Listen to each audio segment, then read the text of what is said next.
One of the most important things that live service games thrive on is player retention. Climbing the ranked ladder, playing with your friends, trying out adventurous builds or tactics, or maybe even grinding for skins. Gaming companies use different sorts of incentives for a player to keep playing their games. But what about gacha games? Gachas, even though live service don't offer as much variety of gameplay and also don't have as many opportunities to use the previously mentioned tactics of keeping the player attention.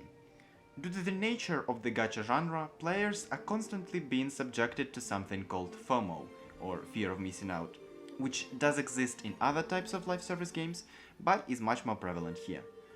Things like limited time character banners, limited time events, scheduled endgame mode resets, shift in meta, power creep, HP inflation, and more and more and more. Not every game is the same, but it's usually how it goes in the genre. Wuthering Waves is a little bit different in this manner since, even though HP inflation is present, and we've also had the whole 25% power creep drama. By the way, Jesus Christ, what a fucking retard. Kuro do a pretty good job at keeping TOA as consistent as possible. We're not talking about WuWa today, okay? Like, fuck that game, OG. And one of the processes that has been enforced by the aforementioned power creep and HP inflation is character builds, which require you to roll for randomized equipment over and over and over again, until you get a piece that is better than the one that you already have, if you wanted to keep up with the meta playing your old units. But due to the consistency of WuWa's balancing, this incentive has been surgically changed from being a requirement to becoming a flex.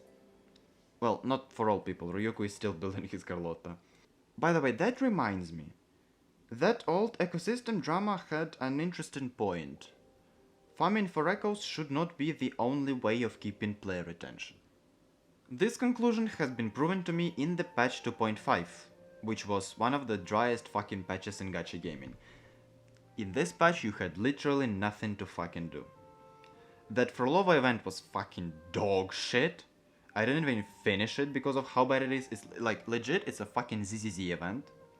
The puzzle event was fun while it lasted, which was like 15 minutes maximum. Then there was a photo event, which we have every major update. We have a daily quest event, and then the worst fucking quote-unquote roguelike in the existence. The person who designed Dreaming Deep should go call Voldemort in Harry Potter's universe and see what happens. This was fucking diabolical. But anyway, the existence of 2.5 showed me that there is a big problem in the way Kuro designed their permanent events, which is they lack replayability. Now, what is replayability? According to the website laxo.com, replayability basically means that you can play a game multiple times without it getting stale. They also add that it comes from stuff like different gameplay mechanics, branching storylines, or randomized events that add depth and longevity. The most popular types of games with wide replayability are competitive multiplayer live service games like Counter-Strike, League of Legends, Hearthstone, Teamfight Tactics, Dota, Marvel Rivals, or roguelikes. I'm talking both about true roguelikes and roguelites.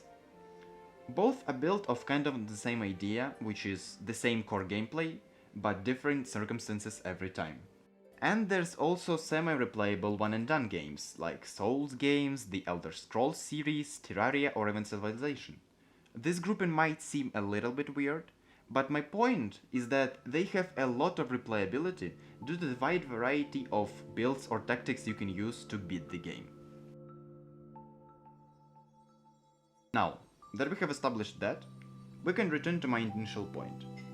WuWa's permanent events lack replayability. Now, here's an important mention, is that there are a few places where the game does a semi-decent job of offering replayability inside of a game mode, but mostly it is, yeah, it's kinda bad. So, write this down.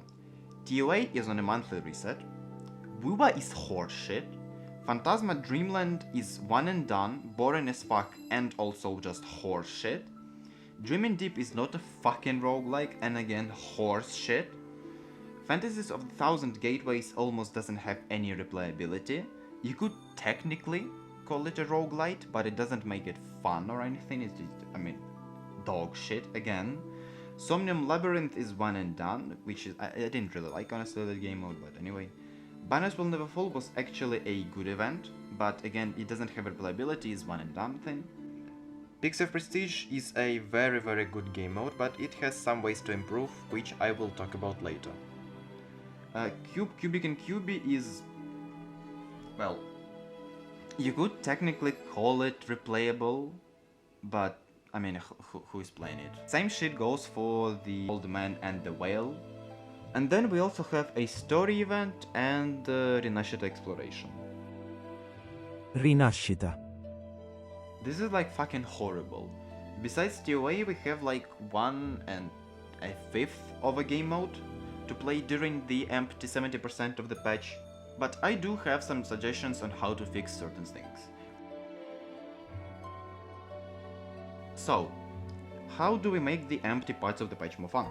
Firstly, we either cut the WuWa and TOA reset times in halves, so it's 1 week WuWa, 1 week TOA, 1 week WuWa, 1 week TOA, or delete WuWa entirely and bring bi-weekly TOA, because like, that game mode is fucking dog shit.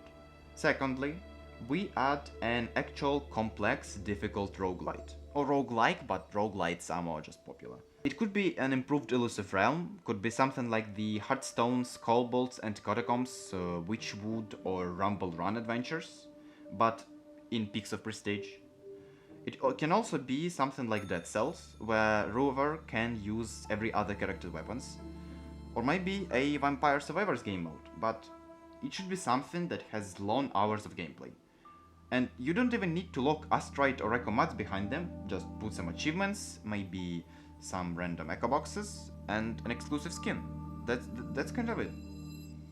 Now thirdly, it's not really a suggestion, it's my hopes. Banners Will Never Fall isn't really supposed to be like replayable, but I really want to see something like this in the future, because that game mode was really good. Fourthly, I don't really know what the fuck do we do with the cubes, but I have some suggestions about the fishing event. I think it could benefit from receiving more fishing spots, right? Across the whole map, and maybe having a multiple, I don't know, fishing poles or something like this. I personally think it would be a good idea if it had like mechanics from those Facebook fishing games, where you go to different places, use different poles, different bait, catch different fish, something like this. But if not, just more fishing spots across different regions, and some type of a goal for the players to move towards. It could be something like a more refined weight system that makes it harder to catch the fish if it's heavier, and then like a leaderboard on the weight of each type of fish, but that's just kind of an example. 5. Peaks of Prestige could benefit not only from the Hearthstone adventure, but also from expanding its card collection and redefining the meta overall, naturally, right? And also adding PvP duels. I think that it would just make Peaks an impeccable game mode. And then sixthly, an additional suggestion, which I'm kind of unsure about, is expanding on the other 2 cube games and like legit adding a full-on Monopoly game mode, PvE or preferably PvP, to provide an incredibly casual and relaxed experience, preferably again PvP with your friends. The reason for this video existence is the horrible absence of things to do in the patch 2.5, as well as the old patch 1.2, and potentially some of the future patches. Luckily, 2.6 looks fairly promising, and hopefully it won't have as much dead space in it as of right now, but I honestly think that WuWa has a huge potential to have incredibly replayable game modes if they improve or expand on the already existing events.